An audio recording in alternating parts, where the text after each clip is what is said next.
Bonsoir à toutes et à tous, bienvenue sur Pixelia. Ce soir, nous allons parler d'un phénomène qui brouille la frontière entre mémoire collective et réalité, le Mandela Effect. Ces souvenirs partagés par des milliers, parfois des millions de personnes, mais qui ne correspondent tout simplement pas à la réalité. Erreur de mémoire, ou preuve que nous naviguons entre plusieurs versions d'un monde parallèle. Numéro 1. Origine du terme.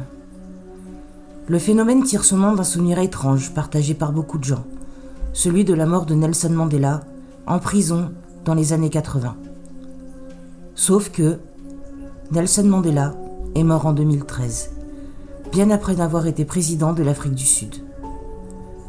Des milliers de personnes étaient pourtant convaincues de se rappeler sa mort, avec des funérailles télévisées et même des discours d'hommage. Comment expliquer que tant de souvenirs puissent être aussi précis et pourtant faux? Numéro 2. Des exemples troublants. Le premier exemple connu est celui de la phrase culte de Star Wars. Beaucoup de fans se souviennent de Dark Vador disant « Luke, je suis ton père ». Pourtant, dans le film, il dit « Non, je suis ton père ». Deuxième exemple, le logo de Monopoly.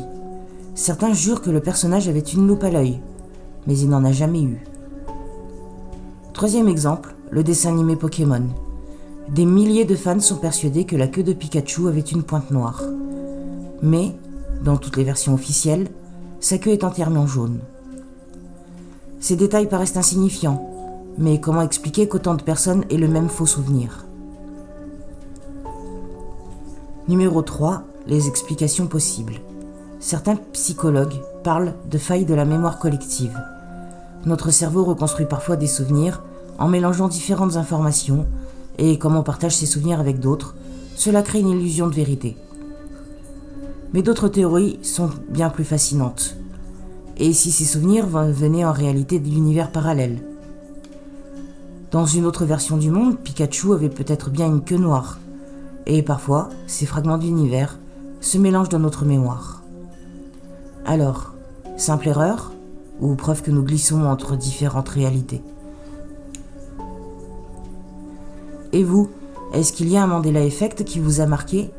Une phrase, un logo, une image que vous étiez persuadé de connaître, mais qui n'a jamais existé?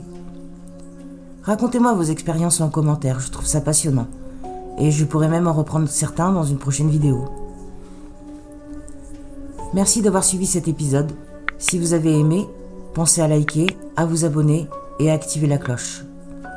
En attendant, ouvrez l'œil, car la mémoire n'est peut-être pas aussi fiable qu'on le pense. À demain pour une nouvelle plongée dans l'étrange.